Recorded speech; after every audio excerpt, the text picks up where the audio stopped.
എന്താടാ സലാം വെക്കടാ. പഴയ ഗംഗാധരനല്ല, ബന്ധുക്കാരനാ. സലാം സാബ്.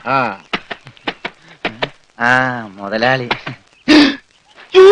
മുതലാളി മുതലാളി മാറി നിൽക്കടാ, പൊതി തുടരുത്. മുതലാളി അകത്തേക്ക് കയറല്ലേ, പുറത്തേക്ക് വെക്കൂ. എടാ, അകത്തേക്ക് വെച്ച കാല് ഗംഗാധരൻ പുറത്തേക്ക് എടുക്കൂല. പിന്നെ പുറത്തേക്ക് വെക്കാൻ കാലുണ്ടാവില്ല. മാറി നിൽക്കടാ. ഞാൻ എന്റെ ബന്ധുക്കാരെയും മോനെയും കാണാൻ പോയി. മോനാ തെറ്റിപ്പോയി. അനന്തരവൻ അത് ഇന്നലെ വരെ. ഇന്ന് ഞാൻ അവനെ ദത്തെടുത്ത് സ്വന്തം മോനാക്കും. ആരും ഇന്ന് ദത്തെടുക്കും? അവന്റെ അമ്മാവനായ എന്റെ കയ്യിൽ നിന്ന് ഞാൻ തന്നെ ദത്തെടുത്ത് അവന്റെ അച്ഛനാവും. എന്റെ ഈശ്വര മുതലാളി, ഞാൻ പറയണമെന്ന് കേൾക്ക്. ഇപ്പൊ അകത്തേക്ക് പറയാൻ നീ ആരടാ? അവൻ മിണ്ടി. ആര് മിണ്ടി? കൂർക്കേ? അച്ഛനാ? ഇവിടെ ഒരു ഗൂർക്കയെ കയറി അച്ഛാന്ന് വിളിക്കാൻ നാണമുണ്ടോ തെണ്ടി? മുമ്പിന്ന് എന്തൊക്കെയാണ് ഈ കൊണ്ടുവന്നിരിക്കുന്നതെന്ന് അറിയാമോ? അച്ചപ്പം, കുഴലപ്പം, ഇടിയപ്പം ഇല്ലേ? കൊണ്ടുവരാം. വേണ്ട, തന്നുവിടാം. താങ്ക്സ്. അതിനു മുമ്പ് അവനെ കാണണ്ടേ? അനന്തരവനെ. മോനെ, എന്താടാ സുഖം തന്നെയല്ലേ? ഇവൻ നിന്റെ ആരാധന പറഞ്ഞേ? അവൻ അങ്ങനെ പറഞ്ഞ മനസ്സിലാവില്ല. ആംഗ്യ ഭാഷ കാണിക്കണം. ഞാൻ കാണിച്ച മോനെ. അമ്മാവൻ. മാവു മാവു മാവു. വൻ വൻ അമ്മാവൻ. മനസ്സിലായില്ലേ? മനസ്സിലായി. അമ്മാവൻ എന്നല്ലേ?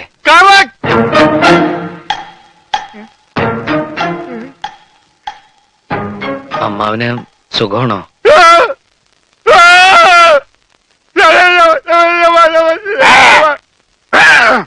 അവൻ സംസാരിച്ചു സാബ്. അവൻ ആദ്യമായിട്ട് സംസാരിച്ചു സാബ്. എന്റെ അനന്തരം സംസാരിച്ചു. ഞാൻ ആദ്യമായിട്ട് ഒന്നുകൂടി സംസാരിച്ചേ. ആദ്യമായിട്ടല്ല, ഞാൻ പണ്ട് മുതലേ സംസാരിക്കും. എനിക്ക് ചെവിയും കേൾക്കാം. ഇല്ല, ഞാൻ വിശ്വസിക്കില്ല. നീ ഊമയാണ് സാബ്. അമ്മച്ചിയാണ് ഇവന് ഊമയാണ്. ഇവൻ ബദറിനാണ്, മൂങ്ങനാണ്. നമ്മളെ പറ്റിക്കാൻ വേണ്ടി ഇവൻ സംസാരിക്കുന്ന പോലെ ആക്ട് ചെയ്യണം സാബ്. എടാ, ആക്ട് ചെയ്യണം. സത്യം പറയണോ? നീ ഊമയല്ലേ? അല്ല, സത്യമല്ലേ ഇവർക്കറിയാം. മുതലാളിക്ക് എന്നെ കടലിൽ നിന്ന് കിട്ടിയതെന്ന് ഞാൻ ഇവരോട് പറഞ്ഞു.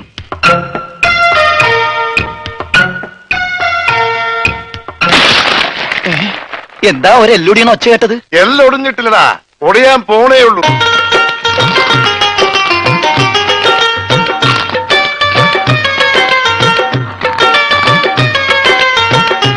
ഇനി സെക്കന്ദർ തീരുമാനിക്കട്ടെ ഇവൻ എന്താ ചെയ്യേണ്ടത്. ദേവൻ,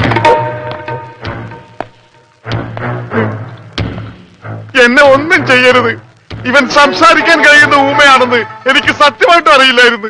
ഇവൻ എങ്ങനാ തന്റെ അനന്തരവനായത്? അതിപ്പോ എല്ലാ ഇന്ത്യക്കാരും എന്റെ സഹോദരന്മാരാണല്ലോ.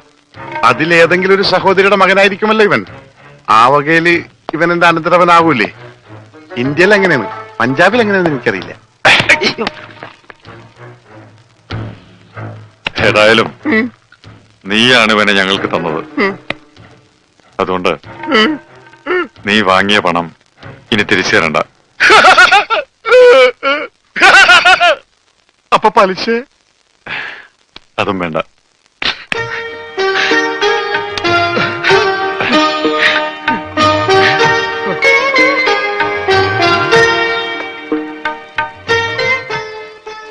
എന്റെ നിവൃത്തികേട് കൊണ്ട് എന്തൊക്കെയോ ചെയ്യേണ്ടി വന്നു. ഏതായാലും നീ ഇപ്പൊ വലിയ നിലയിലെത്തിയല്ലോ. ഡ്യൂപ്ലിക്കേറ്റ് ആണെങ്കിലും ഈ അമ്മാവനെ മറക്കരുത്. അമ്മാവന്റെയും ഈ രമണന്റെയും കാരുണ്യമില്ലെങ്കിൽ ഞാനിവിടെ നിൽക്കൂ? മറക്കില്ല. മരണം വരെ ഞാൻ മറക്കില്ല.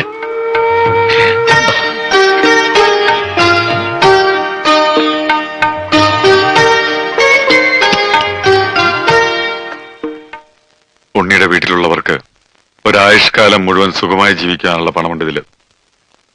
ഇതവന്റെ വീട്ടിലെത്തിക്കണം. ശരി. ഒരു നിമിഷമെങ്കിലും അവനെ ഓർത്തവരുടെ മനസ്സ് നിറയണം, സന്തോഷിക്കണം.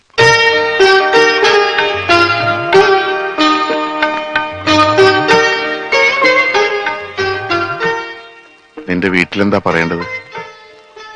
ഞാനിവിടെ ഉണ്ടെന്ന് ആരും അറിയണ്ട. അറിയാലോ, ഇനി എന്നെ തേടി അവകാശികൾ ആരും വന്നൂടാ.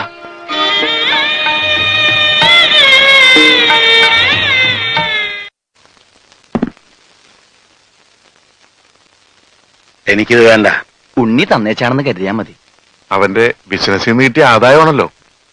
മോളെ, നീ പറ എന്താ വേണ്ടെന്ന്. അമ്മാവൻ പറഞ്ഞതാ ശരി. നമുക്കിത് വേണ്ട. ഇതൊക്കെ കിട്ടിയിട്ട് എന്തിനാ? അതാരാ? ഉണ്ണിയുടെ ഉണ്ണിയുടെ ആരാ? വിധവയാണ്. സുജാത? അതെ. എങ്ങനെ അറിയാം? ഉണ്ണി പറഞ്ഞിട്ടുണ്ട്. എന്താ എന്താ എന്നെ പറ്റി പറഞ്ഞത്? ഇഷ്ടാണെന്നാ? അതെ. മോളകത്തേക്ക് വയ്ക്കോ. ഉണ്ണിയെ വളരെ അടുത്തറിയാമായിരുന്നില്ലേ? അവന്റെ മനസ്സെനിക്ക് നല്ലോണം അറിയാം. എനിക്കതറിയാൻ കഴിഞ്ഞില്ല. കഴിഞ്ഞിരുന്നെങ്കിൽ ഇതൊന്നും സംഭവിക്കുമായിരുന്നില്ല. വിധി അല്ലാതെ എന്ത് പറയാനാ? ഇനിയിപ്പോ അങ്ങനെ പറഞ്ഞ് സമാധാനിക്കാനല്ലേ കഴിയുള്ളൂ. അച്ഛൻ ധൈര്യമായിട്ടിരിക്കും. മരിച്ചെന്ന് കരുതി എത്രയോ ആളുകൾ തിരിച്ചു വന്നിരിക്കുന്നു. ഇന്നാള് തന്നെ ചവറയിൽ നിന്ന് മീൻ പിടിക്കാൻ പോയി 24 പേരെ കാണാതായി. ഒരാഴ്ച കഴിഞ്ഞപ്പോ 23 പേരും വന്നു. ദാ ഈ പണം സ്വീകരിക്കണം. എത്രയും പെട്ടെന്ന് ആ പെങ്കുച്ചിന്റെ കല്യാണം നടത്തണം. ഉണ്ണിയോട് അല്പമെങ്കിലും സ്നേഹമുണ്ടെങ്കിൽ ഇങ്ങനെ വിഷമിക്കാതെ സന്തോഷമായി ജീവിക്കും. അതെ, മരിച്ചു പോയെങ്കിലും അവനൊരു നല്ല നിലയിൽ എത്തിയില്ലേ, അതോർത്തെങ്കിലും സന്തോഷിച്ചു.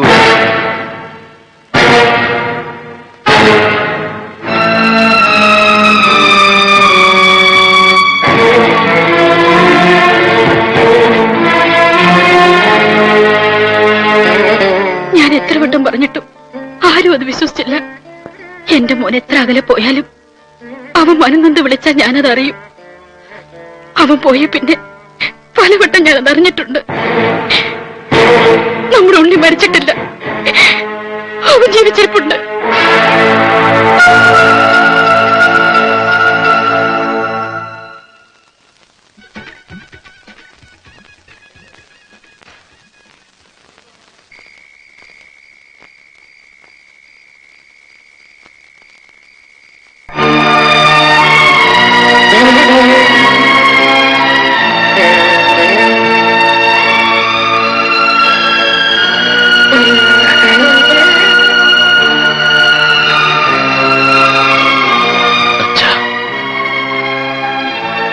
അകത്തേക്ക് പോവാം. വേണ്ട, ഞാൻ അങ്ങോട്ടില്ല. ആരോടാ പറയാനുള്ളതെന്ന് വെച്ചാ പറഞ്ഞിട്ട് വാ, നമുക്ക് ഉടനെ പോവാ. കുറച്ചു ദിവസം കഴിയട്ടെ, ഞാൻ വരാം. പറ്റില്ല. ഈ നിമിഷം നീ എന്റെ കൂടെ വരണം. അച്ഛനാ വിളിക്കുന്നത്. എന്നെ നീ ഓർക്കണ്ട. നിന്റെ അമ്മയുടെ കണ്ണീര് അതും നീ കാണണ്ട. പക്ഷെ നീ കടലിൽ ചാടിയ അന്ന് മുതല് നിന്റെ വിധവയായിട്ടൊരു പെൺകുട്ടി എന്റെ വീട്ടിലിരിപ്പുണ്ട്, സുജാത.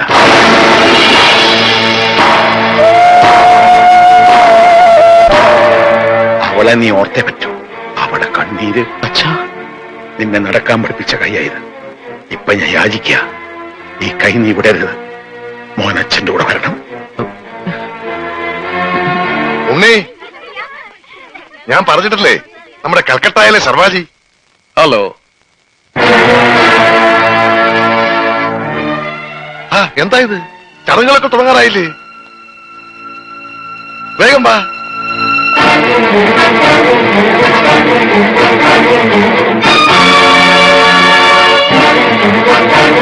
ഉണ്ണികൃഷ്ണ, അവൻ ഇപ്പൊ ഈ കുടുംബത്തിലൊരു അംഗമാണ്. അച്ഛന്റെ ഉണ്ണികൃഷ്ണനല്ല. അതെങ്ങനെയാണോ അവൻ എന്റെ മോനല്ലാണ്ടാകണേ? എന്റെ ജോലിക്ക് എന്നേക്കാ വലിയ അവകാശികളുണ്ടെങ്കിലേ അത് ആരാണെന്ന് അറിഞ്ഞിട്ടേ ഉള്ളു കാര്യം.